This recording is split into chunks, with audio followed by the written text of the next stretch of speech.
Selamat sore, Jemaat Every Nation. Kembali dalam acara kita Selah. Mari kita berhenti sejenak dari kegiatan kita, kesibukan kita, dan fokus kepada firman Tuhan. Kita punya kesempatan, kita boleh memuji, menyembah Dia. Dan saya percaya saudara akan dikuatkan. Mari kita berdoa. Tuhan, kami mengucap syukur. Sore hari ini kami dapat kesempatan untuk duduk tenang mendengar kebenaran firman-Mu. Kami percaya kebenaran ini memerdekakan kami. Terima kasih Tuhan, dalam nama Tuhan Yesus. Amin.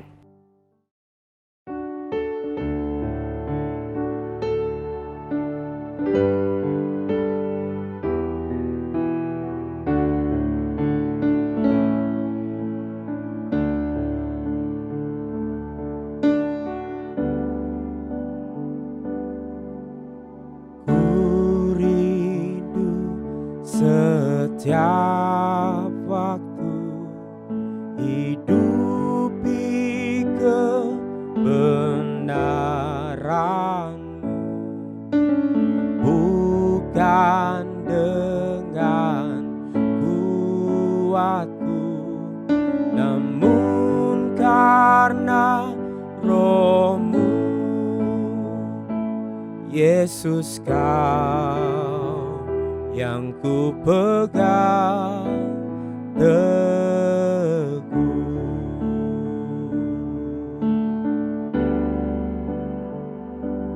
Engkaulah Tuhan, Engkaulah Raja,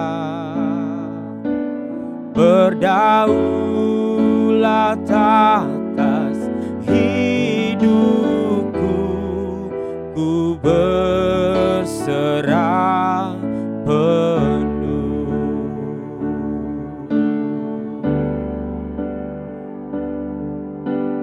Ku rindu setiap waktu hidupi kebenaran-Mu, bukan dengan kuatku, namun karena Roh-Mu.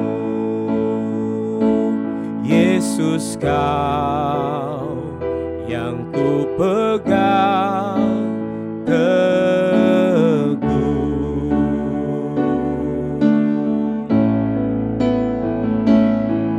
Engkaulah Tuhan, Engkaulah Raja,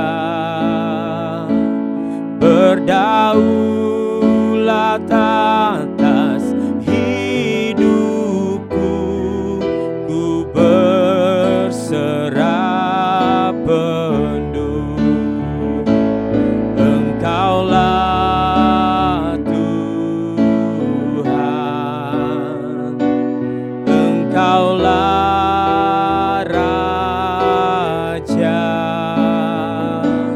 berdaulat atas hidupku, ku berserah penuh.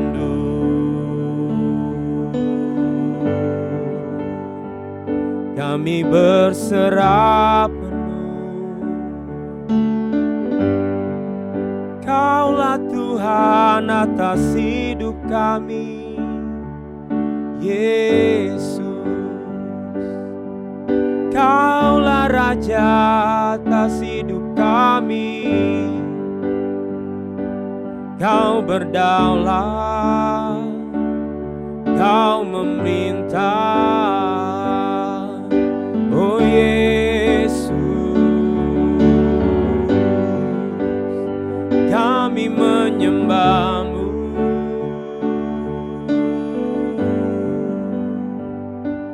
Engkaulah Tuhan, Engkaulah Raja, berdaulat atas hidupku, ku berserah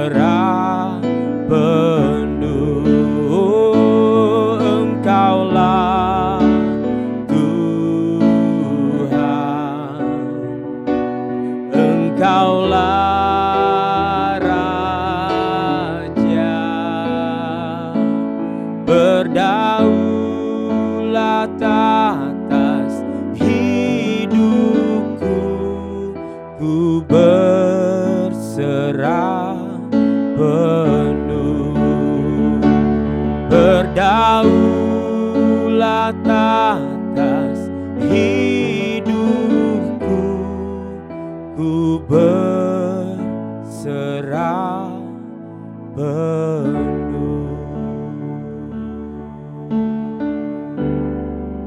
Kami berserah penuh.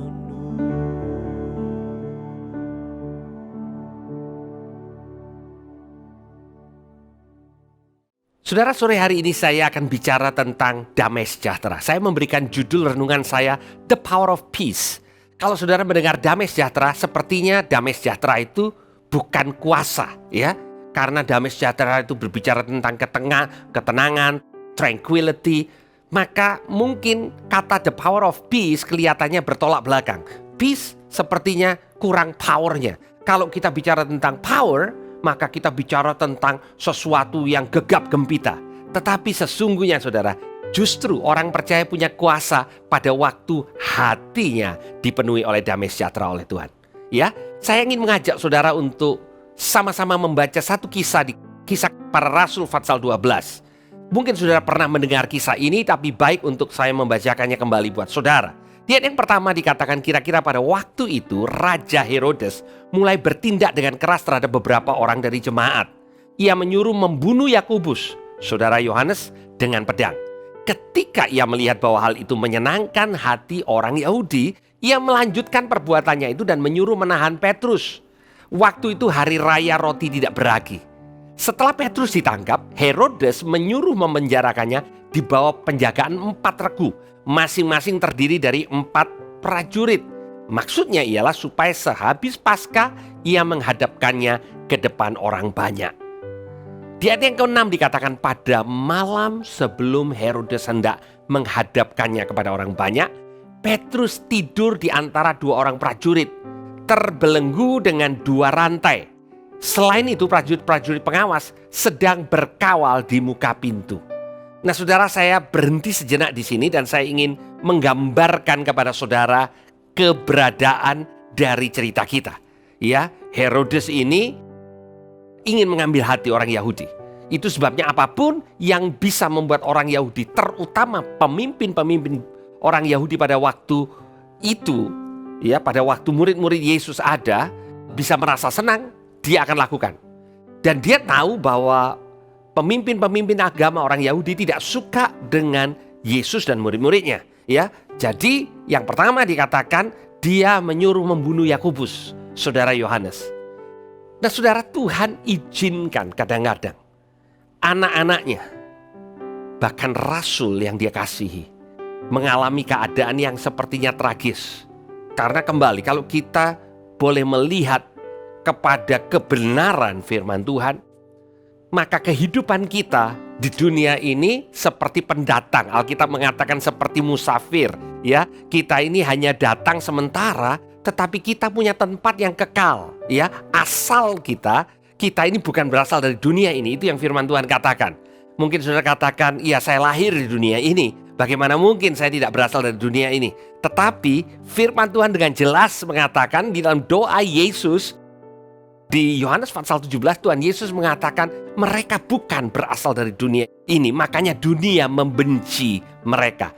Mereka yang dimaksudkan adalah saudara dan saya, ya. Saudara, kita dilahirkan oleh benih kerajaan Allah. Kita bukan berasal dari dunia ini, ya. Dan itu sebabnya kembali kepada cerita kita, maka Herodes berusaha untuk membunuh atau berusaha melalui para rasul ini, ya, yang dia akan bunuh untuk menyenangkan hati orang Yahudi. Yakobus terbunuh, tetapi Yakobus mendapatkan tempat yang lebih baik. Tapi fokus cerita kita bukan kepada Yakobus yang dibunuh oleh Herodes, tetapi dikatakan setelah hal itu membuat orang Yahudi senang, maka dia menahan kembali salah satu pemimpin umat, Petrus, saudara. Karena dia berpikir kalau Yakobus dibunuh menyenangkan hati orang banyak, Petrus ditangkap, kalau Petrus juga dibunuh, ini akan membuat orang Yahudi atau pemimpin-pemimpin agama Yahudi akan semakin senang. Nah, yang menjadi perhatian kita, saya ingin mengajak saudara untuk kembali fokus kepada apa yang terjadi di malam sebelum Herodes menghadapkan Petrus kepada orang banyak. Dikatakan Petrus tidur di antara dua orang prajurit. Terjemahan yang lain dikatakan Petrus tidur nyenyak di antara dua orang prajurit. Saudara, saya ingin kita merenungkan kalau saudara dan saya berada dalam posisi Petrus ditangkap dan saudara tahu bahwa besok saudara akan dihadapkan dengan orang banyak dan pada waktu orang banyak meminta saudara untuk dibunuh, maka itu adalah akhir dari hidup saudara. Itu sudah terjadi dengan Yakobus. Jadi Petrus tahu bahwa itu akan terjadi. Tapi yang menarik di sini adalah Petrus tidur nyenyak dengan dua rantai yang membelenggu dia. Satu kontras saudara, tidur nyenyak. Banyak orang berpikir kalau saya mau tidur nyenyak, saya perlu mattress atau kasur yang empuk, enak, segala macam saudara ya. Terus kemudian saya tidur di ruangan yang nyaman semuanya, suhunya cocok, pemandangannya enak, makan malamnya enak, maka saya akan tidur dengan nyenyak. Petrus tidak perlu semua itu. Bahkan apa yang tadi saya katakan, banyak orang yang punya semuanya itu tidak punya tidur yang nyenyak. Petrus yang mengetahui secara akal besok kemungkinan dia akan selesai hidupnya di dunia ini, masih bisa tidur nyenyak. Itu yang saya katakan kuasa daripada damai sejahtera. Saudara, dia tidak kepikiran bahwa besok adalah akhir segalanya. Tapi dia tertidur sekalipun dia terbelenggu. Jadi belenggu yang ada di luarnya tidak membelenggu apa yang ada di dalam Petrus. Luar biasa saudara. Dan di ayat yang ke-7 dikatakan tiba-tiba berdirilah seorang malaikat Tuhan dekat Petrus. Dan cahaya bersinar dalam ruangan itu. Malaikat itu menepuk Petrus untuk membangunkannya. Saking nyenyaknya saudara, katanya bangunlah segera. Maka gugurlah rantai itu dari tangan Petrus. Nah saudara, ini adalah mujizat di mana Petrus terselamatkan dari penjara. Yakobus tidak, Petrus diselamatkan. Tapi poinnya bukan apakah semua kita yang mengalami keadaan buruk, tiba-tiba keadaan buruk itu berhenti seperti Petrus. Tetapi apakah kita punya damai sejahtera? Apakah kuasa damai sejahtera itu menguasai kita? Seringkali kita menghubungkan stres kita, stres yang kita alami, tekanan yang kita alami dengan apa yang terjadi sekeliling kita. Hubungan yang gak harmonis, pekerjaan kita, kesehatan kita, keuangan kita yang bermasalah. Tetapi sesungguhnya stres yang terjadi dalam kehidupan kita adalah reaksi kita terhadap masalah itu. Bukan masalah itu, tetapi reaksi kita terhadap masalah itu. Seringkali kita berusaha untuk membereskan hal yang membuat kita stres, ya. Yang tadi kita sebutkan, hubungan, pekerjaan, kesehatan, keuangan, ya, yang bermasalah. Kita berpikir kalau kita sudah bisa bereskan semuanya itu tidak lagi terjadi, maka kita tidak lagi menjadi stres. Sedangkan sesungguhnya yang kita perlukan pada waktu hal itu terjadi adalah mengalami damai sejahtera Tuhan. Saudara, saya sempat melihat cuplikan video dari seorang yang diadili dan kemudian dijatuhi hukuman. Dan dia tahu dia dijatuhi hukuman dengan cara yang tidak benar. Dengan kata lain, dia dikerjain saudara, ya. Jadi sistem hukum ini sepertinya tidak memutuskan yang adil. Dan dia adalah seorang yang temperamental biasanya. Dan yang luar biasa pada hari itu setelah dia dijatuhi hukuman dan langsung ditahan, dia membungkuk kepada hakim dan dia memberikan hormat. Dan seorang bertanya kepada dia, "Bapak, biasanya Bapak dikenal sebagai seorang yang temperamental. Saya berpikir pada waktu Bapak dijatuhi hukuman dengan cara yang tidak wajar, tidak adil, Bapak akan mulai protes dan lain sebagainya." Dan ini yang dia katakan. Dia ini anak Tuhan saudara. Dan dikatakan begini, "Saya juga gak tahu. Tapi ada damai sejahtera Tuhan yang begitu luar biasa yang melingkupi saya. Sehingga saya menjadi begitu tenang sekalipun saya mendengar hukuman dijatuhkan atas saya dan saya langsung ditahan." Nah saudara, apa yang membuat orang bisa merespon seperti itu? Damai sejahtera Tuhan.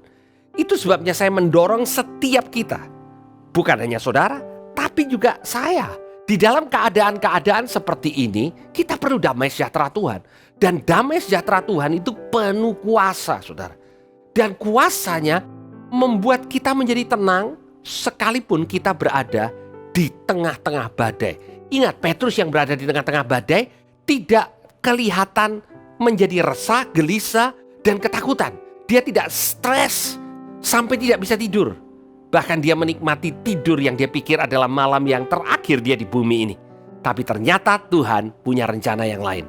Saudara, kita tidak tahu rencana Tuhan dalam kehidupan kita masing-masing.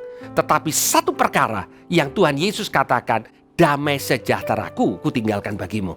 Dan saudara, mari kita sungguh-sungguh tangkap, ambil warisan kita, damai sejahtera yang Tuhan Yesus tinggalkan buat gerejanya. Mari kita berdoa. Tuhan, kami mengucap syukur Tuhan, bahwa Engkau sudah memberikan kepada kami damai sejahtera-Mu yang bukan dari dunia ini. Sama seperti Petrus yang penuh dengan damai sejahtera, tertidur nyenyak di tengah-tengah penjara, di antara dua prajurit yang membelenggu dia. Apa yang ada di tengah-tengah yang terjadi dalam hidupnya tidak mempengaruhi damai sejahteranya.